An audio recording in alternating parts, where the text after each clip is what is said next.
Yes, good afternoon. Morning, afternoon. It is afternoon now. Afternoon. Heritage TV. Savva here, Perchy there, as always. Have to be this way round. A bit like Ant and Deck. Perchy, today's going to be interesting. As always, sorry, the pug thinks he's coming in for a view. Sorry, can you get down? Sorry, mate. Yeah. Well, the views have just spiked now. Just saying. Because of Stewie. Stewie brings the viewers. I've never seen it. I'm going to get straight into it. I've never seen anything like it. Like, I've seen a Tottenham team that are completely, I'm going straight in, completely ill-disciplined, right? We were awful at the back in that first half. The passes from Van der Ven, Udogie, Porro giving the ball away, the fouling from Udogie and Romero, completely ill-disciplined performance after the first 10, 15 minutes, which was okay. Oh, it was good. It was good. The first 10 minutes was good. So I won't go overboard. And yet I'm seeing things now like we should be proud. And that's Ange ball. You either like it or you don't. Like, apparently now, because I've called it out, Perchy, it's, oh, you want him sacked. No. I don't want him sacked. Listen, what do you make of yesterday? I mean, there's so much to talk about from yesterday. But for me, we're literally at the point now where no one's allowed to critique the manager. No one's allowed to critique the manager. We are praising a manager that has gone suicidal tactics with 9 men.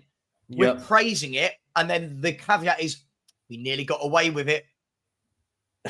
Forget that Nicholas Jackson had about 10 one-on-ones. Forget that they had 3 goals disallowed. Right? I don't know what people were watching. Why are they happy? Look, listen, I don't care. I'll say it how it is now. Like, I think it is crazy.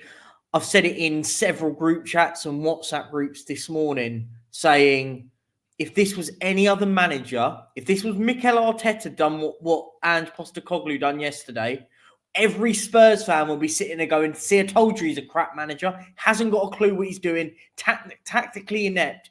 If this was Jurgen Klopp, would be saying it. If this was Roberto De Zerbi, would be saying it. This is the bit that frustrates me, listen, because you're right, we can't criticize Postecoglou. We both really like the manager. This is what I find incredible. We both like the manager, but I feel like if I can't criticize him, then it basically means I can't criticize anybody, because the whole point of us being YouTubers, the whole point of us being content creators is we've got to have a bit of tactical and critical thinking. Whole point of it. Right. And without that, what's the point? Do you know what? The number of people that overnight said, oh, you were too negative in the reaction after the game, I'm unsubscribing. What I never understand about this, Perchy, is you're right. As YouTubers, don't we have a duty to come on and pick the game apart? Don't we have a duty to sit here and try and be honest about, okay, what has happened in a game? It doesn't mean I hate Postecoglou. Just like when I called him out for the League Cup. Everyone going, oh, you want him sacked? No, who said that? No one's saying that. But, Perchy, we can't all live in this fairy world where if someone doesn't say something nice, I'll stop listening to them. Oh, my God, somebody's dare critique our manager. Oh, my God, they're the worst pundit ever. I'm embarrassed. But I'm embarrassed of yesterday's score. Do you know what? And I am as well. But do you know what I'm annoyed at? And it's the reaction of this is the notion of this is just how he plays, right? And this is the bit that gets to me. But then, and I'm going to say this, and again, I have to always caveat. I like the manager. I really enjoy. I think I have to always caveat it because everyone. Is this a reason why Ange Postecoglou is not considered a great manager? Because great managers adapt.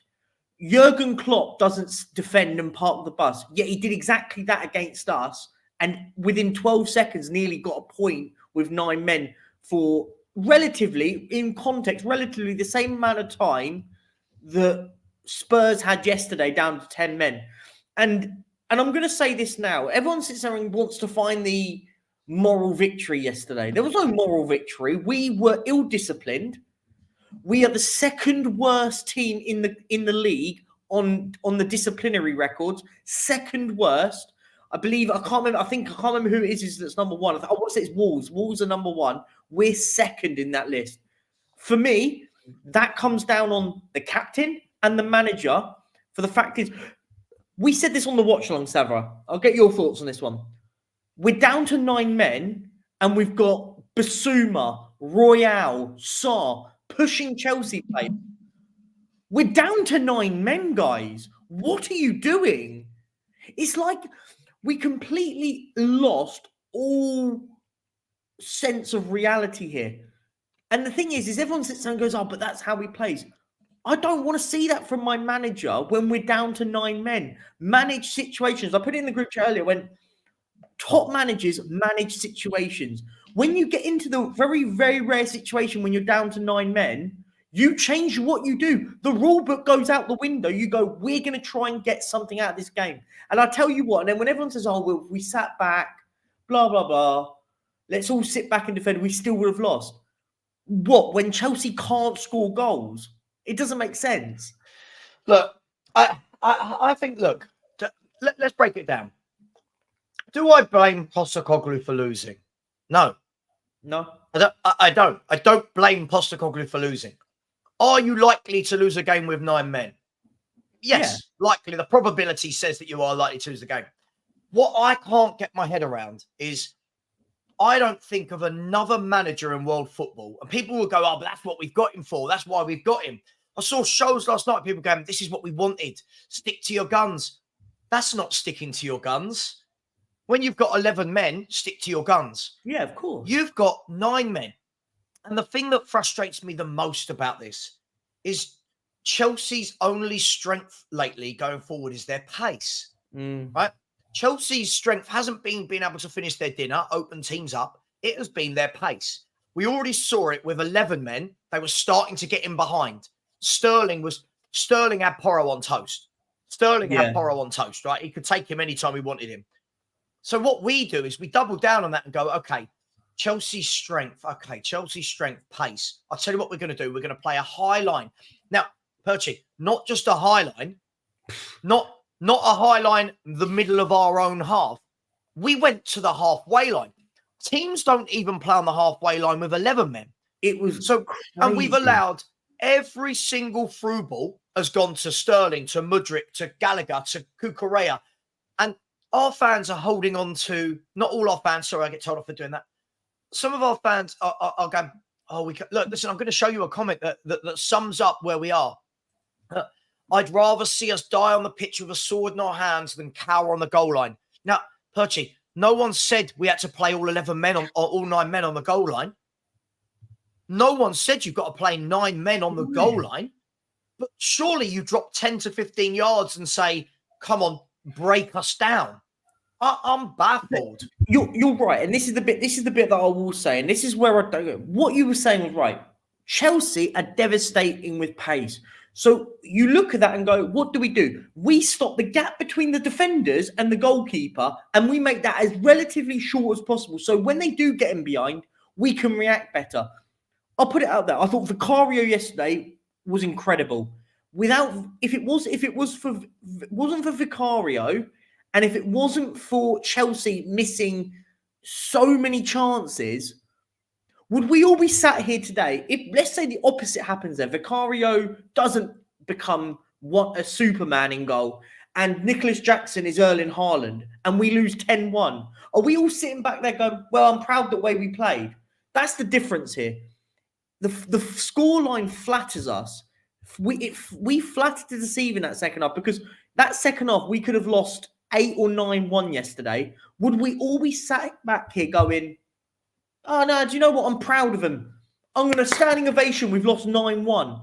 I don't think we would. But this is the problem, right? And I'm going to say this now, and I don't want people to get upset about it, because I'm being honest here. So it's a football debate. It's a football debate.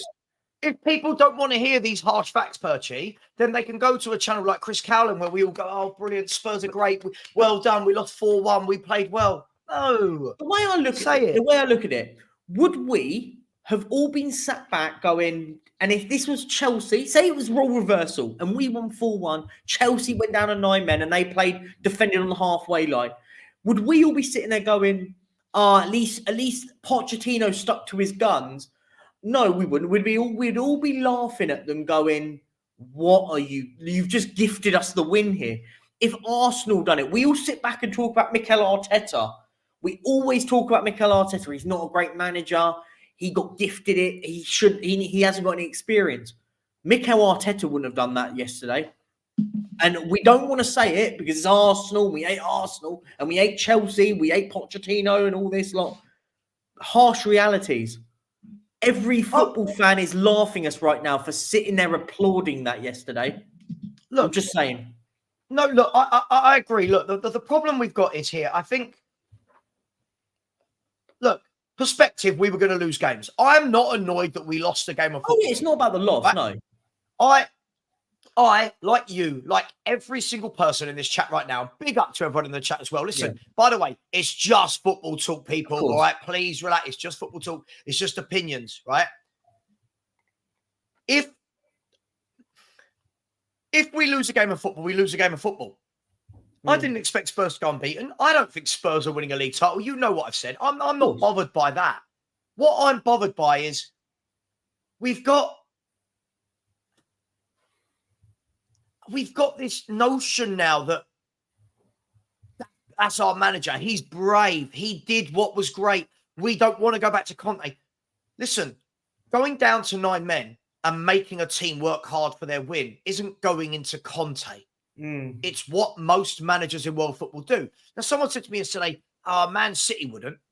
But even with 9 men, Man City would have the majority of the football. Man City hold the football. The problem with what we did last night was we literally said, right, cool, we're on the halfway line. Just attack. And we literally sat and watched every through ball. And you're thinking, is this the one that's going to go in? No. Is this the one? No. Yeah, this one's gone in. And people have said the players, I'm not blaming the second half players, by the way, Perchy. Let me make that very clear. I'm not blaming Højbjerg, Royale, Dyer. I'm not blaming them. I thought they were heroic. I thought they worked their absolute backsides off. I agree. I thought they were hung out to dry. Spot on.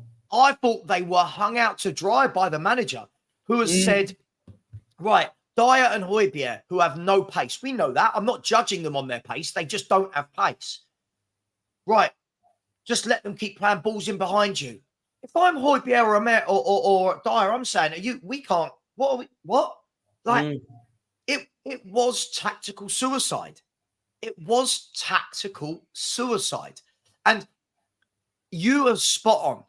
If Arteta had done that in a game, we'd all be sitting here with memes, with GIFs, videos going, oh, look, we think Arsenal are going to win anything with this manager. But because it's our manager, this is what he does. And all I've had overnight is all these Celtic fans that are new to supporting Spurs, all the Australian fans that are new. Oh, you don't understand Ange yet. This isn't about understanding Ange, Perchy. This is about when you are down to 9 men, you give yourself the best opportunity to stay in there, hang in there. And we didn't. We gifted them. We gifted them 3 goals, and it should have been 7 or 8 or 9. Let's be honest. Of course. And I think this is the bit people misinterpret when I say it. I have no problems with us doing that when we went 2-1 down. Because do you know what? We're out of the game. Let's at least just give it a go. And if we nick a goal, we get a draw and we nick a point. But for all the time it was at 1-1, we needed to stay in the game. And we didn't tactically stay in the game. Yes, we may have been in there, but Chelsea were woeful in the final third. You put a semi-decent attacking lineup against us there. They're going, we'll have you on toast here. You've made it as... So can you take this, Perchy? Because sure. So progressive football is... No one asked for 9 men and a high line. So I can't... I'll break fans are killing me. I'll break this down. So Ange done nothing wrong. I'll get back to that one because I think he did. He died on his shield. But shut up, Elias. Elias, shut up. Oh, that's ridiculous. Sorry. Class. Saliba, fans like this that embarrass us. Saliba doesn't do what Romero does yesterday. End of argument. Romero should have got 2 red cards yesterday. I don't care what anybody says. He should have got 2 red cards. When we all talk about, we'll slide on to Romero because do you know what? Why not? We'll slide onto it because Elias has brought it up. I'll talk about this. This is ridiculous. We all were told Romero's now part of this leadership team or whatever you want to call it. All you want to call it. He lashes out, and in the letter of the law, that's a red card. Whatever happened, he gets away with it. You go, we're lucky there. People will go, oh, it's soft. It's the letter of the law. You don't do that. That's a red card. Himself, being a leader or whatever you want to call it, goes, do you know what? I'm going to keep my nose clean away from the referee because the next tackle I do, I'm in trouble. So what does he do? Clatters Enzo Fernandez. And not only clatters Enzo Fernandez, dangerously tackles him. No. By the way, this whole debate that's going on in the chat right now, Romero versus Saliba. I've watched Saliba consistently for years be brilliant. Whether it was in France last year, this year, Saliba is a cool-headed centre-half. Romero is rash. Romero's a very good defender when he's not losing his mind. But look, Harvey Farquhar, Savva Perchi against 60 fake fans. Harvey, most of these 60,000 fans are telling you that we're going to win a title or win a title race. Most of these 60,000 fans are thinking with their heart. If Arsenal done this, we'd be laughing our heads off. Yep. So, Elias, this is the problem with you people that only watch games with stats. They can be misleading. This is the problem with your stat-based analysis. You can make stats whatever you want. You can make stats fit whatever narrative you want, right? You can exclude certain ones, include certain ones, and all that lot. So stats are so misleading. What you need to do, look at both defenders right now. Does Saliba has anyone seen this season? We'll use this season as the benchmark. Has anyone seen Saliba do what Romero done yesterday? I haven't.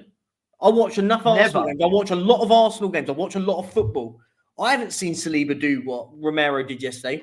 Yesterday was the Romero that I've been talking about all last season. Sorry, is this the real Elias? I'm done. Sorry, mate. This is really Harvey. I'm not being negative for the sake of it. I'm not being negative. We got battered at home by Chelsea. I don't. Right. Can I read you something out? Go on. I'm going to read you something out. Right. This sums up football fans, and I'm going to call him out for it. Elias, I'm calling you out for it because you're coming on here making yourself look really stupid. Right.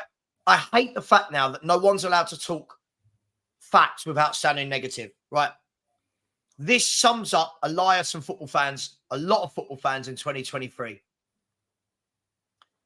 I feel like the Premier League football talk analysis has been infected by tribalism, ref blaming and conspiracy more than ever this season. Can we just go back to football discussion, please? Right? Somebody posted that out and I looked at it and went, yeah, because the Arsenal fans that were biased after they lost to Newcastle and our fans are going, oh, all the Arsenal tears. You watch our fans after last night. We've done exactly the same thing. We can't accept anything. That's the thing. Look, Big Mike, another one. Fine with a high line. People are happy to play a high line with 9 men.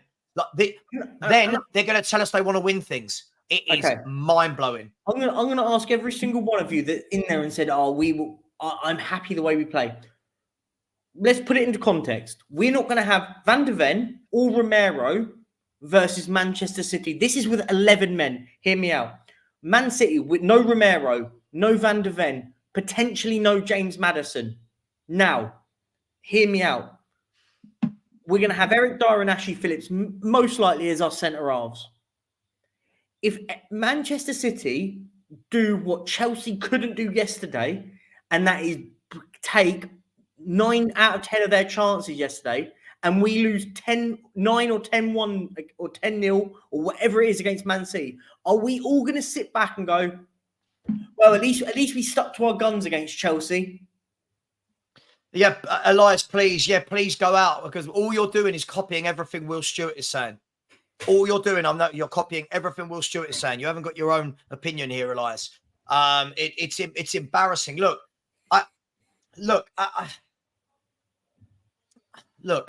I want to play front-footed football. But by the way, can we talk about this front-footed football? Yeah. I think this is yet another game. In the first half, we had a couple of attacks, but this is yet another game where people are telling me we're playing front-footed attacking football. I don't think we are. Yeah. I don't think we are. I don't think the football is what everyone thinks it is. I think everyone's talking like we're playing like Man City, and we're not. You look at our goals yesterday, we countered them. If we had done that under Conte, people are going, oh, counter-attack. Even before their equaliser, Perchy, after our goal, they had 7 shots at our goal without a reply from us. Yeah. And then we start getting rattled, give the ball away, red cards, and people are still going, oh, you don't understand Ange. Yeah, no, I get you. I want to pull up this sort of myth, by the way, and it is a myth because this second half, everyone was saying that at least we gave it a go. We didn't give it a go in the second half. We sat on the halfway line, lofted it to their goalkeeper and went, keep coming at us. I didn't see us attacking in the second half with 9 men because this is the bit, and I feel like it is genuinely a narrative because if I saw us going, do you know what? We're bombing 9 men. We're bombing 7 or 8 against them. We didn't do that. We got the ball, had no outboard because Son wasn't an outball at all. Neither was Kulusevski. Chelsea picked it up with their centre halves and then went, okay, I've got to find Mudryk. I've got to find Sterling. I've got to find Cole Palmer. I've got to find Jackson. And we didn't. So I feel like this thing about, oh, well, we gave it a go. No, we didn't. What we did is we opened it up for Chelsea. I just want to quickly answer this. When we're saying, explain how you play a low block. But by the way, you do football fans realise there is more to either a really high line or sitting back on your own goal line? Like, no one has said we had to put 9 men in our own area. But surely in that situation, Perchy, you drop 10 to 15 yards and you say, right, open us up. And then if they open us up, you go, fair enough. But you don't just say, go on, keep running through at our goal. Keep having free shots. It's madness. But this is the thing, Savva, and I mentioned it earlier on in the show. The gap between your centre halves and your defenders should not be like that. Should not be like that. It should be like that. Basically, what we just said to Chelsea's fast players went, go on, run half the pitch and have as many opportunities as you want. This is the bit that gets to me the most, more than anything. How many times did Chelsea were 2-on-1 versus Vicario? How many times? Because it was over 7 or 8, it felt like. It felt every attack was either Mudryk on one side or who's the other fellow? Who's the other one at wide? Oh, I've completely forgot my head. Sterling and Mudryk. Sterling and then Jackson. How many times did Jackson and one of the wide men? I'm going to put it out there. I feel like I watched a different game than half the people that watched it. I feel like it's mental. Did I watch the same game as everybody else? Because I tell you what, this is it. Pipes, bang on. Romero is one of those players to the fans thinks charging about recklessly shows passion, mate. It's absurd. I'm in a debate right now with someone in a WhatsApp group. They're explaining to me that it wasn't even a foul. What? It wasn't even a foul, let alone a red card on Enzo Fernandez. What are we doing here?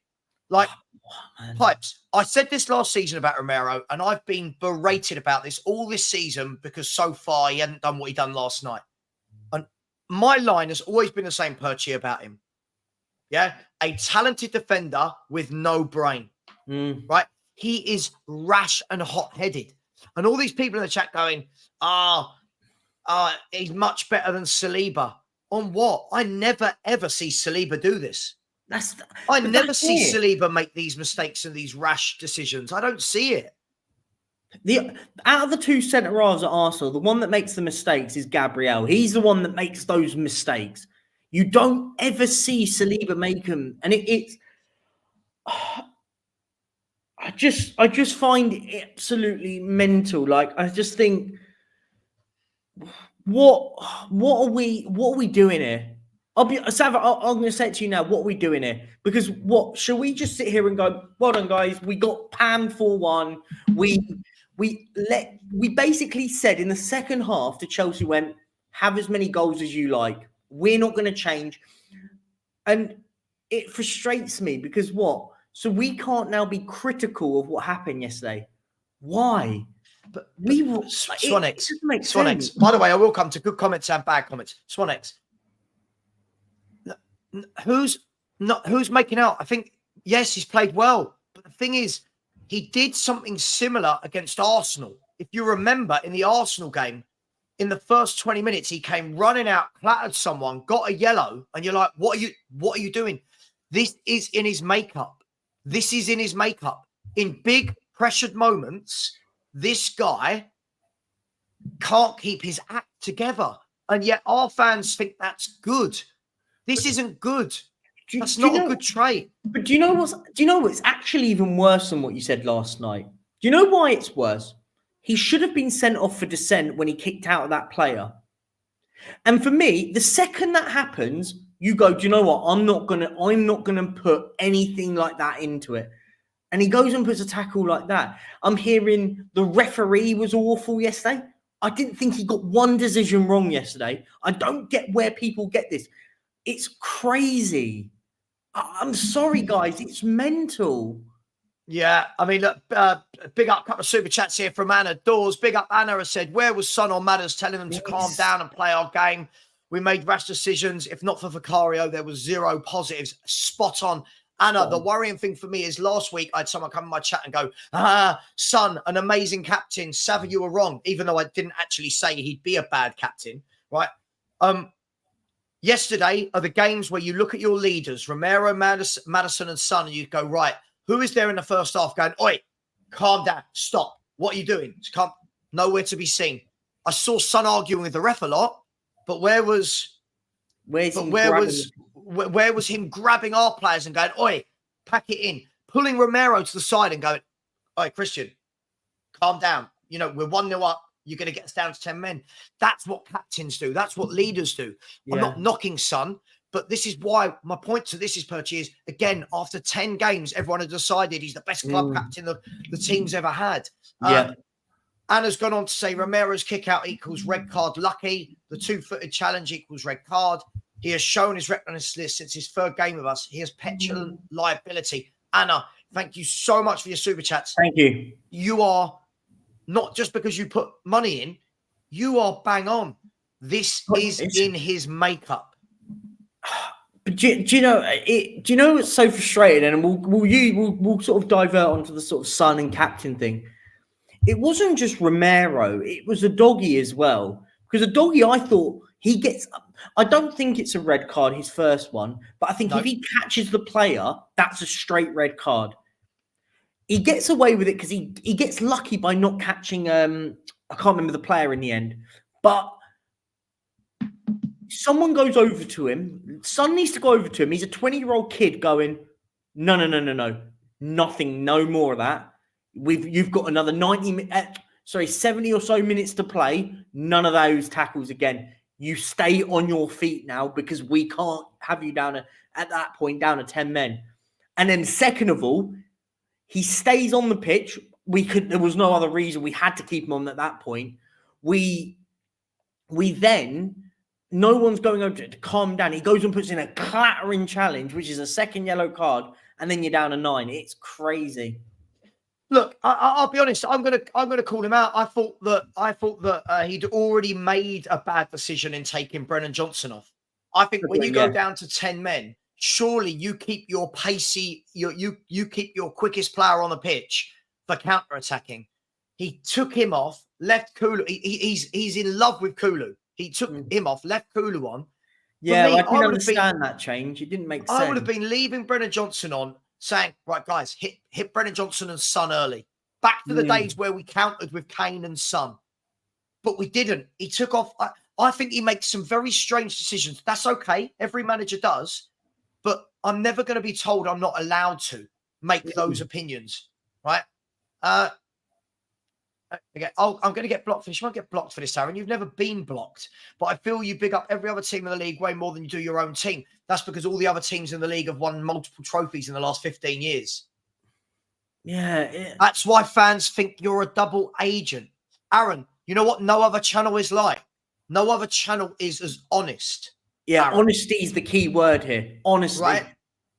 A double agent. Aaron, I've been going to Tottenham for 40 years. I followed them around Europe. Yes. This is like me sitting here and going, it's like me going, I'm going to compare Brad Pitt as an actor, right, to Jake Wood of EastEnders.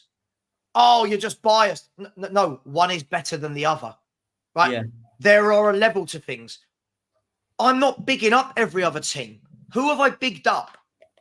I'd love this guy to come on, because every day this guy comes on with these nonsense statements, but will never show his face and tell me why. Come on. If you want to come on, Aaron, you're welcome onto the show. We can have this discussion. But this is the key bit for me, right? This is the key bit. If I'm not honest, I would, out of respect for myself, and out of respect for the 310 people that are in the chat right now, if I sat here and went, guys, do you know what? I thought we were brilliant yesterday. We did exactly it. We did that. We did this. That is disrespectful to you guys as an audience, because I'm not honest to who I am, right? I'm not honest, and it's disrespectful. This is the problem, right? Just unfortunately, 2023 now feels like the year where saying things critically and being judgmental on situations is seen as negative and a crime nowadays. Like, for me, what is happening? I thought we'd start this channel, Perchy. I thought we'd start this channel and people would appreciate that it's not just all Spurs are wonderful. Let's have the chat. When Spurs are good, I'll tell you Spurs are good. When Spurs are bad, like yesterday, I'll tell you they're bad. We have afforded a striker with no, I'm not going to call him a terrible player, but with no confidence, right?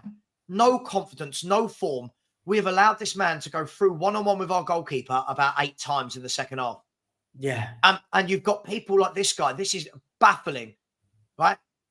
No one in the history of football has ever played that high line with 9 men for that very reason. It is madness. I want to break it down, because there's so many things wrong with this statement. Mid-block is extremely scary with 9 men. Liverpool did it absolutely fine. You can easily lose discipline and coordination and forwards go past. Didn't happen with Liverpool. Ask any football coach and they'll tell you it's suicide. Jurgen Klopp, one of the best managers in the world right now, did exactly that 2 or 3 weeks ago, or 4 weeks ago, whatever it was, and almost got a result against us if it wasn't for a good delivery in. Can I just say, Taku, it's not the reaction of this match. I said before the game, do you know what? There is a chance you could lose to Chelsea. Yeah. Not that we lost. I think the thing is, we've got to the stage, Taku, where as fans, no one's allowed. I see this with Arsenal fans all the time. It's what Lee Gunner always goes on about. If you criticise Arteta, you're not a good fan. But what? Like that Arab bloke just saying there, a double agent, Perchy, because I don't praise praise failure. Let that sink in. Aaron J is one of them people that if he's got kids, packs his kids off and says, do you know what I mean? Don't worry, it was just the taking part that counted. That's fine. That's not me. This is elite level football. This is elite level football. No manager in the world does what he does. This is the thing. Right? Look at this. Guys, I've just, sorry, Elias, you're a troll now. You're trolling. Go away. You're trolling. Silly, this is embarrassing. How are we? This is the bit. If we, this is the problem, right? And this is what really it's actually starting to wind me up. And I'm not going to overreact. I'm calm at this moment. But I sit back and go, if we can't even be honest with our own football club, what's the point? What are we doing here? I hear every fan all the time saying we need to act like a big football club. We don't have fans that act like big football clubs. It starts with us, right? We sit in them. We want to preach for Daniel Levy to act like a big football club and start spending. Why can't us as fans start acting like it first? We have our own responsibility to act like a big football club. We can demand it from Daniel Levy as much as we like. But we're sitting there applauding that we got battered 4-1 to Chelsea yesterday because of some moral victory. Sorry, no. Manchester City would never do it because they are elite. I think that listen. I just think that we can't 1 week be telling everybody we're in a title race. Yeah. This is a new team. Savva, your expectations are too low. But then we want to clap off and cheer a team that's lost 4-1 at home and had 2 men sent off. Like, what are we doing? Man City, Liverpool, Arsenal, these teams, Liverpool are livid. Their fans are livid at not beating Luton. Yeah. All the Liverpool fans I've spoken to, they're livid. We're sitting here going, oh, but we were brave. What a good fight we put up. I thought we were atrocious. Take the first 15 minutes away, I thought we were dreadful. Yeah. I thought we were terrible. Take that early 20 minutes, we were poor. I'll go back to it. Me and you said it. Me and you said it on stream, right? We said it. I actually said it to you. I said, "Okay, we've got the first one. Go and get the second one now. Go and get the second one. Let's put these teams to the sword." And every few minutes into it, Chelsea are getting in this. Chelsea are getting in this. Chelsea are getting back in this game here. And then we had that 10, 15 minutes of absolute mayhem. And the game was over, right? The game was over after that, really. I just find it absolute. I don't understand how. Let's look at the positives. Okay. Vicario was a man mountain. Amazing. Vicario kept that score under 7 or 8. Right. Oh, he was insane. Save after save, even in the first half, a couple of really good saves. Nearly got the penalty. Vicario, what a signing that man has been. Matt, listen, I think you're spot on, and you've missed a. Do you know what? Also, he was great at his sweeping up yesterday. Superb. His timing was immense yesterday, and for me, I think he didn't deserve the scoreline yesterday. And I'll put it out there. The only player on that pitch really didn't. You could argue some of the others that came on. I thought others had well, but Vicario yesterday was immense, and we've signed an absolute stormer of a goalkeeper. I think he's brilliant, and he deserved man of the match yesterday by a country mile. Yeah, I listen. I think you're spot on. He kept us in the game. His sweeping up was second to none. And you know what? This has got to go down. So far, after 11 games, one of the bargains of the season across the Premier League. I think it was something like 17, 18 million euros, whatever it was. I just thought he was absolutely brilliant. I'm just trying to work out, if I'm a double agent, who's my other team? Do I have another team? Who should I support, Perchy, in my double agent life? Listen, if we're both double agents, can we support Man City so at least we can win the league title? I expect this from Swanx. Overly critical. We're never allowed to say anything. We're never allowed to. Do you know what, Swanx? I heard this from people like you for years about Conte. I wasn't allowed to criticize him. I'm not allowed to criticize anything Postecoglou does. What? Right. Is this channel, would everyone in the chat like this channel to just become Perchy? Oh, how unlucky were we yesterday, mate? How unlucky. I thought we were unlucky. I thought we should have won 2-1. I thought we were good. What are we meant to do? Where has this gone to? What's happened to common sense? I thought. Do you know what the thing is for me? I thought honesty was what people want to hear. They don't want to hear the glossy.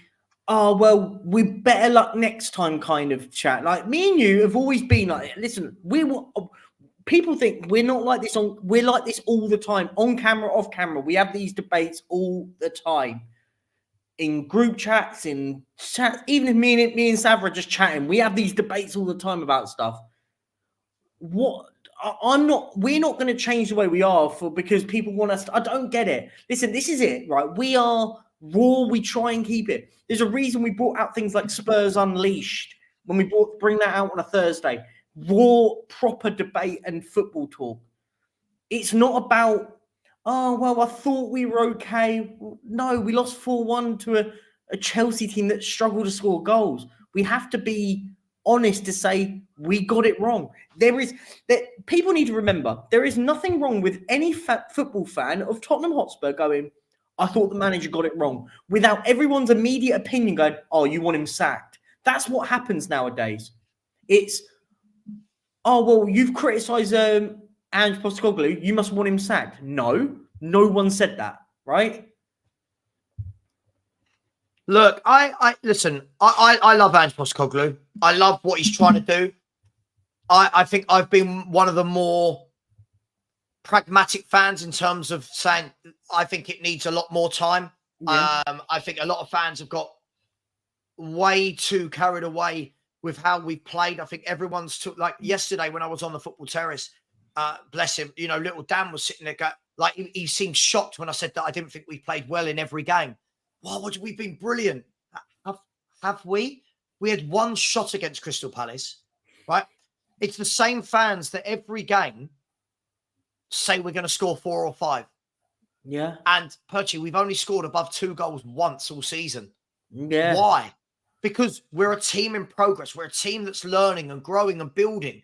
But all of these fans that tell me my expectations are low, then when we lose, it's, oh, yeah, but we tried. Well, which one is it? Which one is it? But this is the thing for me. And I think we've got we've got. Hang on. Sorry, Perchy. Yes, Big Mike. Because I'll tell you what, mate. So many people want to talk about title races. So many people want to talk about getting back into Champions League football.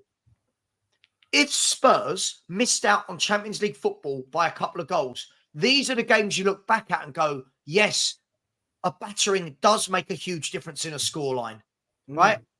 So, yes, this is the small thinking I'm telling you about, Perchy. Does it matter if we let in 4? Yes. Yes. You're right. It's madness. This is the point, right? Those that negative 3 goal difference could be the difference maker if we finish in the Champions League or not next season. Just saying, right? Say we're tied on points with Arsenal. Let's just keep it simple. But they've scored. They're on plus 25, but we're on plus 22. Those 3 goals make a difference. That could be the difference maker. That's why it makes a difference. Everyone look. We're at this point right now, and what really frustrates me. We're at this point right now where everyone looks at the moment. Look at the bigger picture. The bigger picture is important, right? I get frustrated at the moment, and listen, I am frustrated because I sit back and just think, listen, I think we started well. I think we haven't been as great as everyone makes out to be, because I think, look at the teams we've played in comparison to Man City, Arsenal, Liverpool, Villa, etc. Use those ones as the sort of caveat. I think we've had relatively a simple. We don't hide, like, in that sense. We now we've got to go through the tough spell without Romero, without Van der Ven, without a doggy for 1 month, without Maddison. Now, guys, this is where, when everyone said that, oh well, we're great with this, I said the second 2 or 3 injuries come in, or some suspensions, how are we going to cope? How are we going to cope? We're about to find out. Of course. By the way, Aaron J, you never do it with me, though. You call me out every show. You call me out in every show. Come on. I'll let you come on and you can tell me why I'm a double agent. I'd love to know why I'm a double agent. I'd love to see how old you are, young you are. You can come on. I just can't understand this. Savva's a double agent. Do you know what? When I'm right about Spurs, I'm negative. When I'm wrong about Spurs, I'm negative. It's like, I don't understand, Perchy, what I'm meant to say these days as a YouTuber. This is the part. My missus said to me the other day, she was like, she said to me, I watched one of your shows. She went, why do all your fans constantly talk about how good you are, but you never win anything? Now, my missus don't even care about football. And I said, listen, that's what I keep saying, right? Now, maybe I said to her, maybe I go a bit too harsh, but it's absolutely madness that everyone talks about winning a title and changing mentality. Then we want to clap off losing 4-1 after having 2 men sent off. It's embarrassing. It's absolutely embarrassing. People like this are embarrassing. Aaron J is a clown. He won't come on. He ain't got the balls to come on and say it to my face. Come on, Aaron. He's welcome on. This is the thing, though. Like, and this is where I do get annoyed, because you're right in a sense. You are right in what you say in that moment. We can't sit there and say we're great and we're amazing. We're the greatest thing since sliced bread, but we haven't won anything since 2008. Right? We haven't won anything since 2008. So we've got to. That's how it is. Look, listen. I thought we could get the win yesterday. We go 1-0 up, and I'm thinking to myself, like you, come on, go and finish it off. But it's almost like we keep doing this, Perchy. We keep starting games for the first 10, 15 minutes. We keep starting them okay. If you look at, look at Luton. Yeah. Right? Came out on fire. Right? Fulham came out on fire. There's a pattern to all these games. We kind of grab a goal or look like we're going to grab a goal.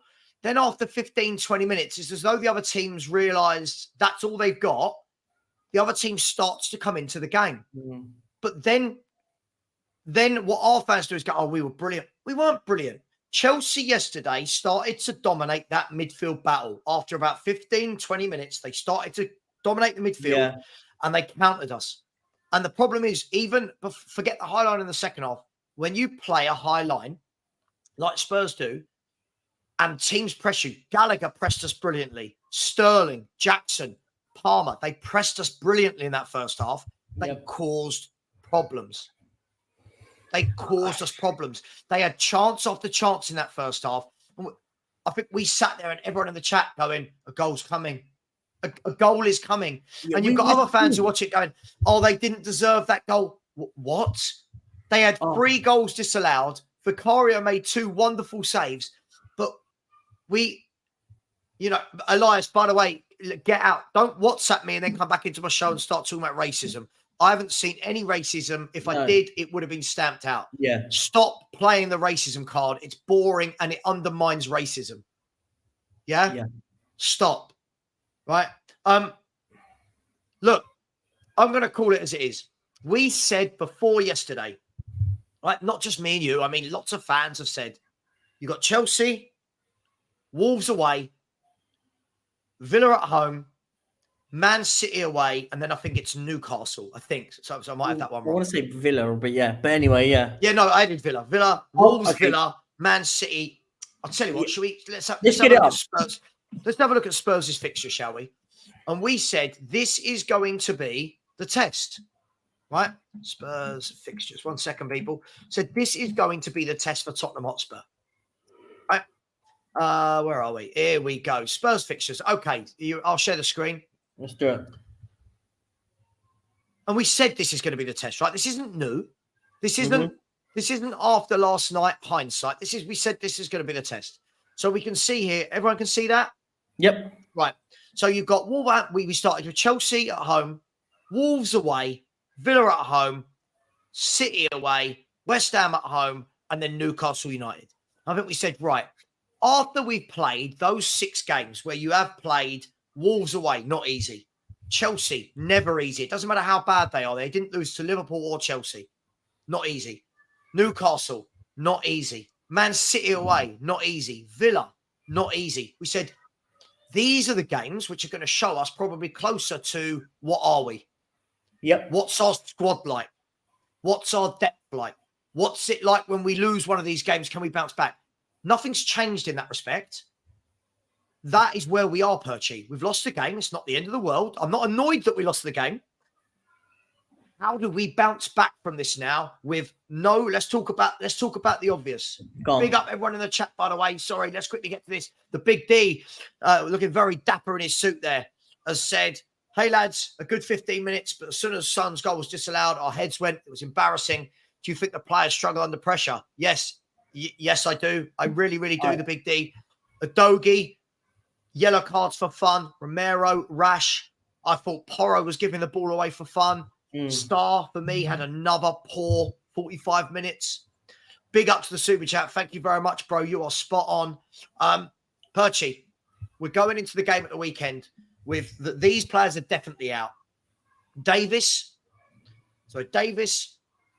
Sessegnon, Udogie, so all 3 left backs. Van der Ven, Romero. Porro came off limping, so I won't add him in. James Maddison could possibly be out as well. Richarlison's now said he's going under surgery.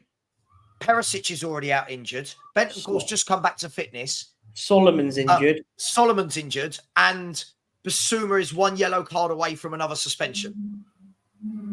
What do we have to do? I'm not saying Wolves are the greatest team in the world, and I'm actually quite grateful it is Wolves and not Man City on Saturday. Yep. This is where we're going to see, right, what we're made of. Yeah. But this is the worrying thing, though, now. And this is the worrying thing. So it looks like I think put it in. I put it in the group chat earlier. So realistically, our back five, you count the goalkeeper: Vicario, Porro, Phillips, Dyer, Royale. That's your back five if you count your goalkeeper in that. Then you go a little bit forward. Well, if there's no James Maddison, you're going to probably play Lo Celso most likely. Saw, Basuma. Front three, where there's no Richarlison, so it's going to have to be Johnson, Kulusevski's son. So realistically, if all the injuries and all that happens, that's the team against Wolves. Players might not be as injured as they are, and they might come back in. But let's just say, in hypotheticals, that's the team. Porro won't be 100% fit. His ankle went on him, by the way. It didn't look good at all, but we'll keep that there for a second.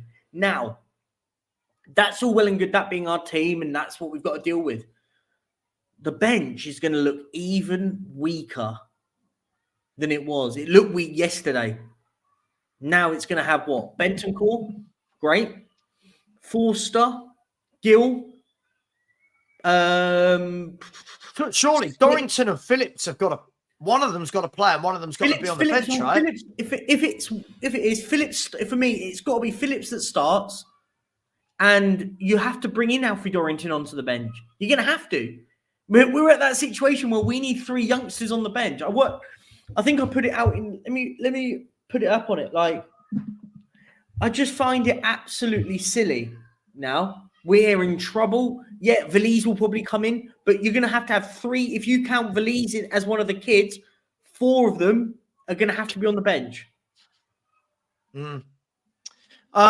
Fans are proud because those 9 players were told to continue with a high press by the manager and did so bravely, nearly getting a draw. They didn't do so bravely. We gave away chance after chance after chance.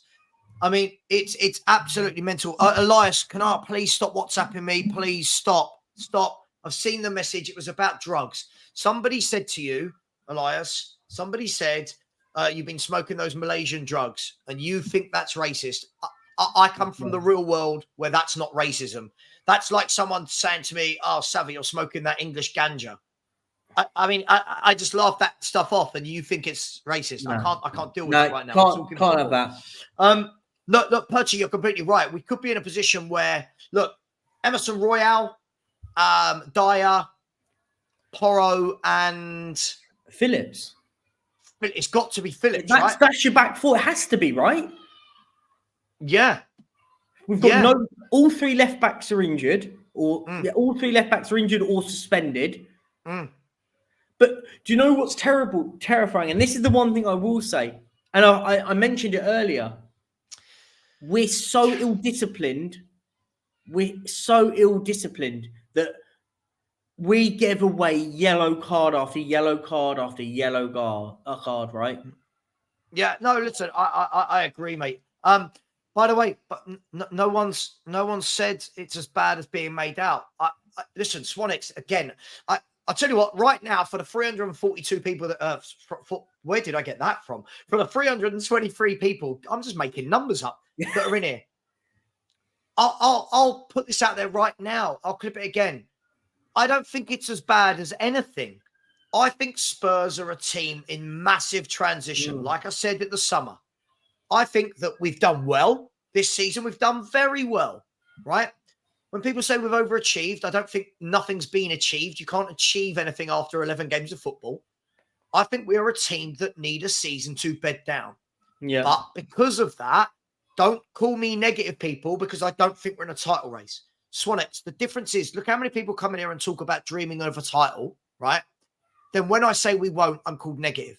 Then when I try and bring it back down to, right, let's just let this season pan out. Do you know what, Perchy? I'm going to ask you this question. Surely this year, a good season is, would this be fair? A good season is getting back into Europe. A great season is getting Champions League. Agreed. Would that be fair? I've said that all along. I said if the task at the start of the season before a ball was kicked was, if he can get us back into Europe, that's a great season. Sure. Getting into the Champions League, I said this at the start of the season. If he got us back in the Champions League, he gets manager of manager of the season if you got this team back into Champions League.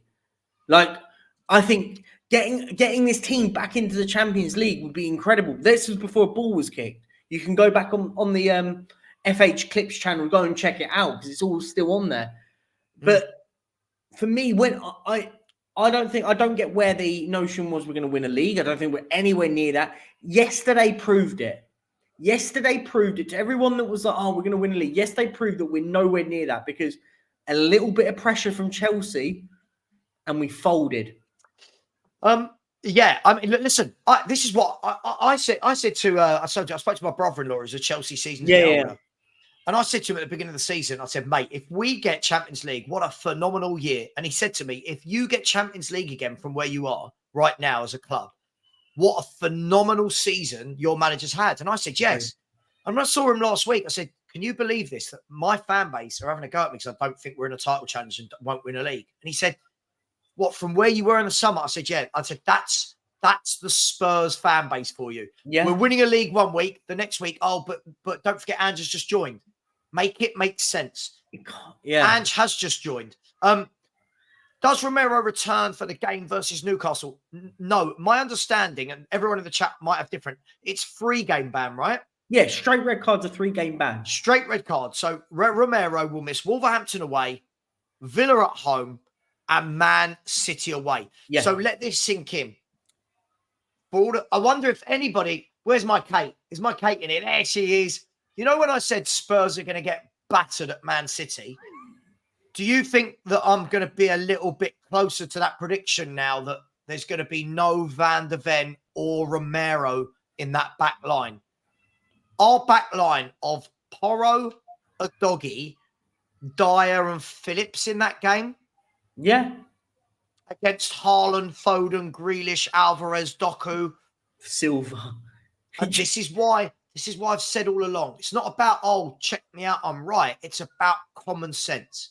Yeah. We are always that hamstring injury and a red card for it. We called it.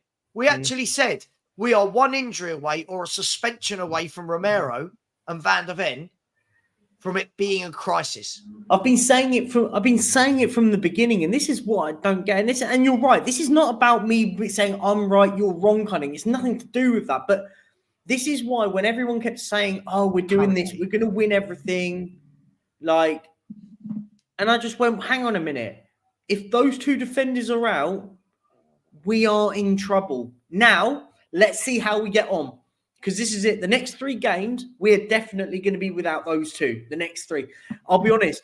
I'm terrified about Van de Ven at the moment because he looked in agony. It didn't look like a normal hamstring injury. That looked bad.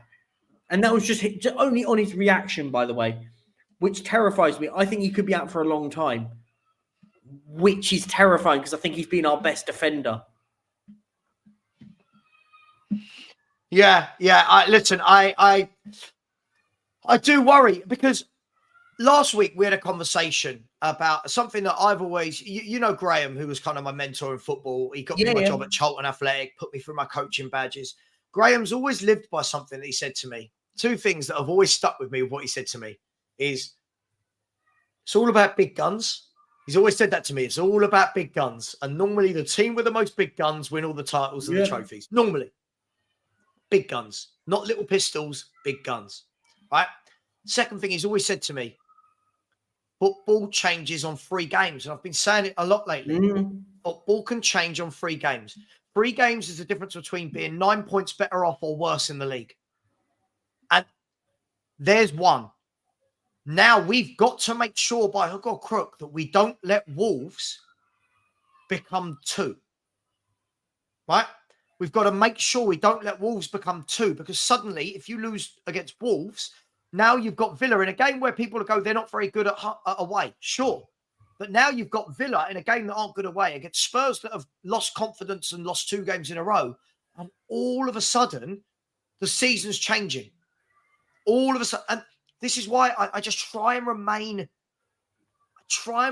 calm with it, Perchy. I try and remain level-headed. 4th to 6th would be an amazing season from where we were last year. 4th, amazing. 6th, good. 7th or 8th, there's been no improvement. But let the philosophy take hold before we tell everyone it has taken hold. Yeah? That's all I've said. And I'm trying to be really calm about it now. And I think most of the people that follow me religiously, I don't mean like follow me, but they watch us religiously, I think most of them get it. Yeah. I think the people that dip in and out just go, oh, you're negative. I'm not going to be wrong. Call me arrogant. Perchy, I'm not going to be wrong at the end of the season. Tottenham will not be in a title race and we will not win the league. But you're right. And I said, I can't remember if I think it was on Spurs Unleashed on Thursday. And make sure you go and watch it next Thursday coming up, by the way. A little bit of a minor plug, guys. But I said on there, I said the 3-game rule, right? Chelsea, imagine we lose there. Well, we have done. Wolves, Villa, move past the 3, Man City. It isn't inconceivable for Tottenham to go and lose the next 3 games, right? Defenders are out. The next 3 games are going to be massive. The next 3 games are massive, and we're playing Wolves away, Villa at home, Man City away, without our 2 defenders. As I said, it's not inconceivable we lose those 3 games now. And that turns our season on its head. You go and lose 4 on the bounce, and it's turned on its head, right? I think the one saving grace for Saturday, and I want to say, obviously, I won't make a score prediction until I see the team, because right now I've got no idea what's going to be the team. The saving grace for Saturday for me is that it is Wolves, a team that have just lost their best player. If they had Neto, I would be worried about them getting in behind us all day. But for me, I think we've got to go in, be a little bit more pragmatic, not allow a team to just rip us apart open at the back. And then if you can get, I think if you can get a point, you want 3, but if you can get a point out of Saturday with all of the injuries we've got, the suspensions, the injuries, I don't think it's now the end of the world. But how quickly that changes from, well, if we beat Chelsea at home and beat Wolves away, we're clear top, and then you go into the Man City game, and I just think it's what I mean. There was too many people. I hope they've used that game last night as a bit more of a right. Let's relax. Do you know what I mean? Let's not put so much pressure on the manager to deliver a title after 11 games of a season. Let's not talk about title races. And Joseph, I hope so, my friend. I've tried to be realistic. It's always confused with negativity because I'm quite forceful in my opinion. I get that. And I think people who watch me, I think, Perchy, people that know me outside of YouTube know I'm not a bad person, right? I'm very generous. I'm so passionate about Spurs. And for me, I didn't get swept away. Like people like Phil Coys get really, really swept away. We're winning a league. Why not? When I had the debate with Jim on his channel, like I've just, why can't we win a league? I think we're seeing now why we can't. Not a defeat. I think we're seeing now the fact that we're all sitting here going, who's going to be our centre backs? Yeah. For Man City. For Man City, Aston Villa, we're playing against Ollie Watkins, Diaby, Zaniolo, Leon Bailey. Now, they could be poor, but if they click, our back four's not going to cope with them because these forward lines are better than Chelsea's. So I just worry all is that we just got a little bit too carried away, a little bit too soon. You're right. I think a lot of fans got swept away with that we're undefeated. And before people say what I'm going to say here, I think, and I don't mean it what I'm saying, just hear me out, guys. Just hear what I'm going to say. I think the defeat it's not a good thing, but at least now what's going to happen is people may now just sit back and go, well, we're not undefeated now, blah, blah, blah. And every week if we don't lose, everyone sits there going, well, we're going to win everything. I think yesterday proved that all it took was a bad day in the office with us not getting the rub of the green. And when I say rub of the green, I mean decisions I thought we've had the rub of the green with decisions this season, but also the rub of the green with injuries. We've got very lucky when it comes to injuries in areas of the pitch, which we're very light in. Now, we've got 2 centre halves unavailable for the next 3 games, our main ones. Now that's where we've got to see what we can do. This is the thing. This is the thing. We basically stood on the halfway line, flicking a coin to see if Chelsea scored. Absolute lunacy. And any channel saying otherwise, well, I've no respect. Listen, for me, it's not about respect for other channels. Listen, there's people I really like and get on with. I watched Jacob last night. I love Jacob. I just think his football opinions are so heavily biased towards Spurs that it's not real. No offense. If Jacob sees this, I love you, dude. But we can't just sit here and say, I was brave. I really enjoyed it. It was this. It was flick of a coin. Because it wasn't, will they get an opportunity? It was, will this one go in or not? It's when they were going to score, not if they're going to score, right? Right. And me and you said it. We said it, and we said it live on stream. We just said, here we go. Is Sterling offside this time? No. Okay, well, there you go. He's run through 2-on-1, squares it, tapping Jackson. Yeah. Yeah, and is Jackson offside this time? The same. But do you know what? And this is why, and I'm sort of slightly going back on myself again, but slightly what I said about this was, what got to me more was we got away with it 3 or 4 times. We got away with it. And you thought, okay, look, they've done it 3 or 4 times. Let's stop that. Good managers go, do you know what? We need to stop this over the top ball. Every time you'd sit there and go, he's played it over the top. He's played it over the top. Oh, he's offside this time. The keeper's made an incredible save. Or, Jackson's missed the ball.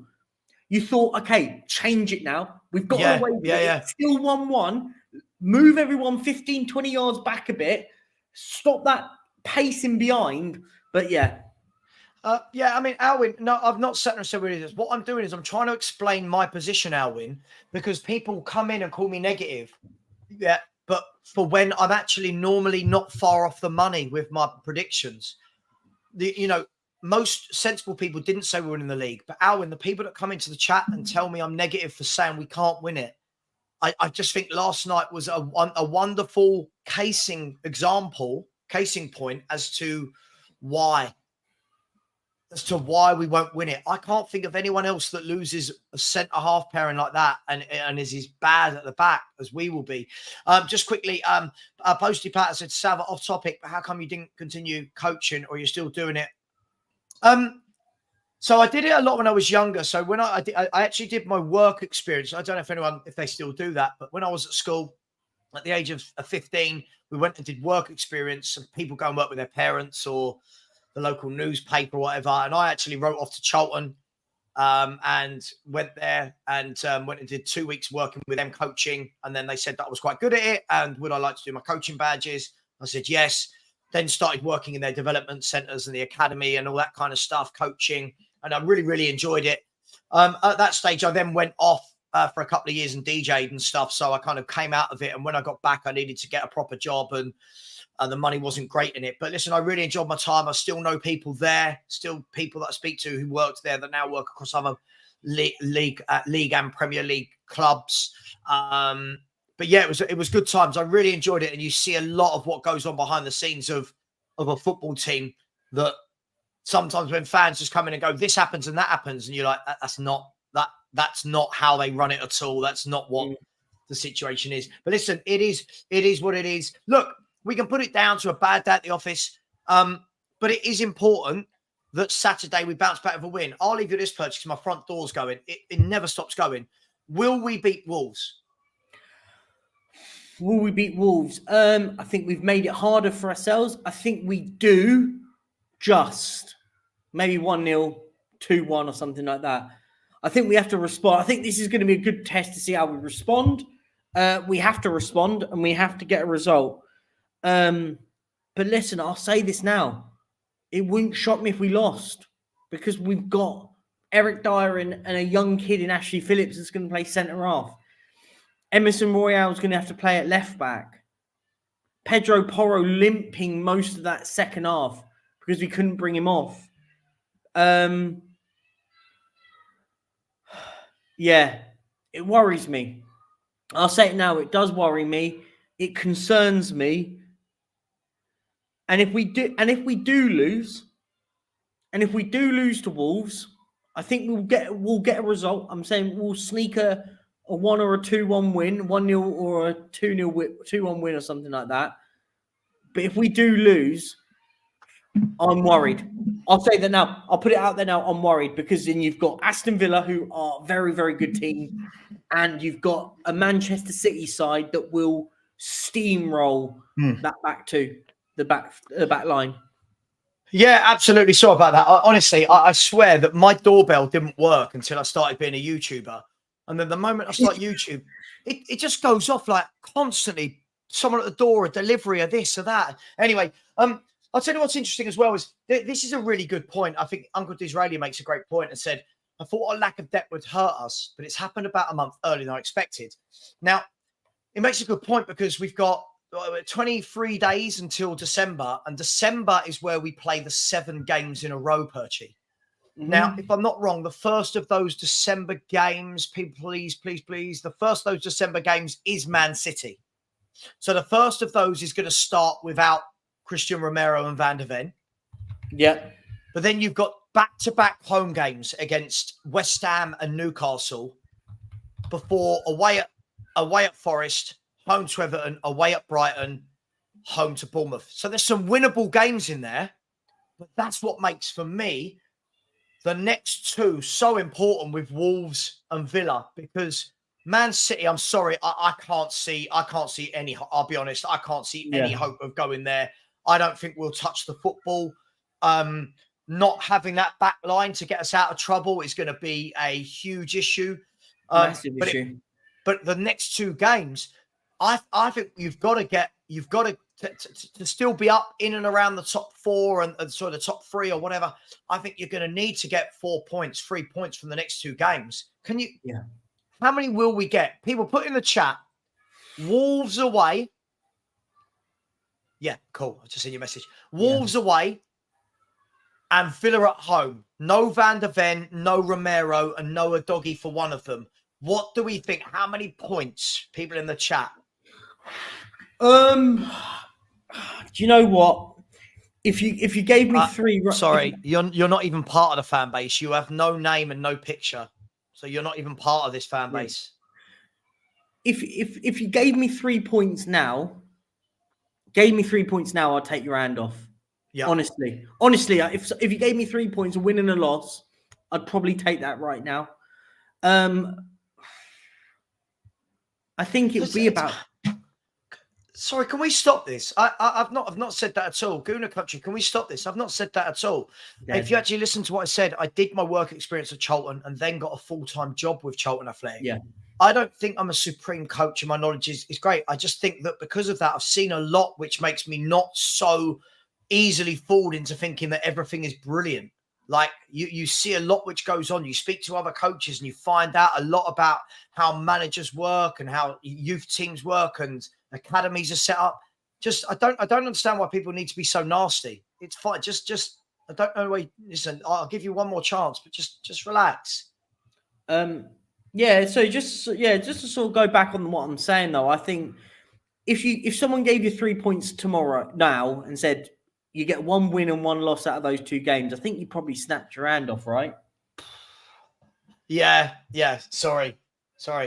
It just makes me laugh how we keep talking about disallowed goal, Sonny's chance, Bentancur's miss. Are we just forgetting Chelsea's 3 disallowed goals? There's 7 or 8 one-on-ones that they missed. Are we literally? But this. Okay. I just don't get it. I don't understand it. This is the point for me, right? And this is the bit that really gets at me when we talk about that. Yeah, we can talk about that. Let's talk about the misses Chelsea had. If that was Manchester City, I said this yesterday, so I stay consistent. If that was Manchester City yesterday and not Chelsea, and we did exactly the same, the manager has come out and said, I will do it again and again and again. Hold that. We get beaten 10-1 yesterday. I'll be honest, we do. If the manager did the same thing and that was Man City, we get beaten 10-1. No? Yeah, but the thing is, I love Phil. Phil is the ultimate optimist. He Yeah. and people love that because people go, yeah, can't you be more like him? Like we win against Wolves, and Villa we draw. Like, listen, I'll bite your hand off for those 4 points now. Oh, But yeah, 100%. I'm looking at that back too. Forget that Romero's missing. That's bad. But Van der Ven's pace at the back with his high line, more than anything, Perchie, is going to be a huge loss. And Agreed. ironically, that's how he picked up his injury. Yeah, that worries me. I agree with you on that, but that does worry me. I think it worries me he could come back with missing a couple of yards of pace, maybe, which would worry the hell out of me. Yeah. Look, we'll leave it there. Thank you to, do you know what? It's such a shame. You always get about 95% of really sensible people that want to talk football. And then you get just a few that just want to ruin it for everyone. Look, Perchie, it is what it is. We knew that there was going to be a defeat. We didn't know which game. You know you're going to lose. You're not going to go unbeaten. Yeah. Hope from my point of view, I just hope that now it does curb the expectation of winning a title for some fans, not all fans, for some fans. I just hope now we can start being a little bit more sensible, stop predicting 4 or 5 goals a game because it's never happening. It's not happening in games, and that we just let the manager work. Let the manager build and grow for this year without these crazy predictions that everyone's putting into every single game. Agreed. And also, I would also say to people, curb your expectation a little bit. Let's not expect the world with this team right now. We're not. I think, last night proved we're not the team that I think a lot of our fans believed in their hearts that we were. We're now missing a load of big players. Listen, I just sit back and the fact is I think I'll say this now. I want to hear some good positive news out of James Maddison that actually it's not as bad as it is, because if he's out for a long period, I think we've just got to realise we're not going to be the team that we all think we are. Yeah. Listen, completely agree with you. Look, I will wait before I make any type of score prediction. I'm going to wait until I know, is Maddison fit? Is Porro fit? Because a team with no Van der Ven, Romero, Udogie, and Porro and Maddison, that's your entire back 4. I mean, even Vicario was limping off. Yeah. Sue, I'd love to say it was all media led. I've had people. Listen, it is what it is. Big up to Jerome that said, so Savva, that's it. Let's give up. The season is over. No one said Dyer that. back in and don't know who is going to be the back line. No, not at all. Jerome, as I said, I think this year, expectations, get back into Europe. Good year. Get Champions League. Great year. Let's just aim for that. There's no season over. Perchie and I are purely talking about yesterday's game. That was it. Yet one game. Not every opinion means you want a manager sacked. Of course. And the season isn't over in the sense of what we expected at the start of the season. That's the difference maker. I'll say this now, the season is over if you sat there last week saying we're winning the league. Yeah, because we're not going to win the league. Yesterday proved it. Yesterday proved we're not. But if that was people's thoughts, then yes, from that expectation, the season's over. But I've never said we're winning the league. I said getting us back into Europe is what I expect us to do. That's why the season's not over. Yeah, of course. Listen, the season, the same way I said we're not winning a league because it's only 11 games, the season's never over. Of course. So I said, let's get through to January, reassess where we are, reassess what we need to buy. We go again. But there's no relegation. There's no promotion. There's no league victories after 11 games of football. Exactly. Listen, Steve and I will be back. Sorry, I'm not saying Steve. This is Perchie, but Steve and I will be doing the Dortmund versus Newcastle game at 5:30. That should be interesting. And then I believe, Perchie, you'll be joining us in the evening for the live score show. Yep. So Champions League live score show. All the goals from around Europe today. Let's be honest, we've got championship games, League One, League Two, Champions League, Scottish League, loads of games. We'll bring you that live from 7:45. I'll be putting out a video at about 3 o'clock as well. So make sure you watch that. Take care, everyone. Thank you for the super chats. Thank you for the likes. Please continue to subscribe. Just remember, they're football opinions. They're football opinions. Take care, guys. Bye-bye. Bye, guys.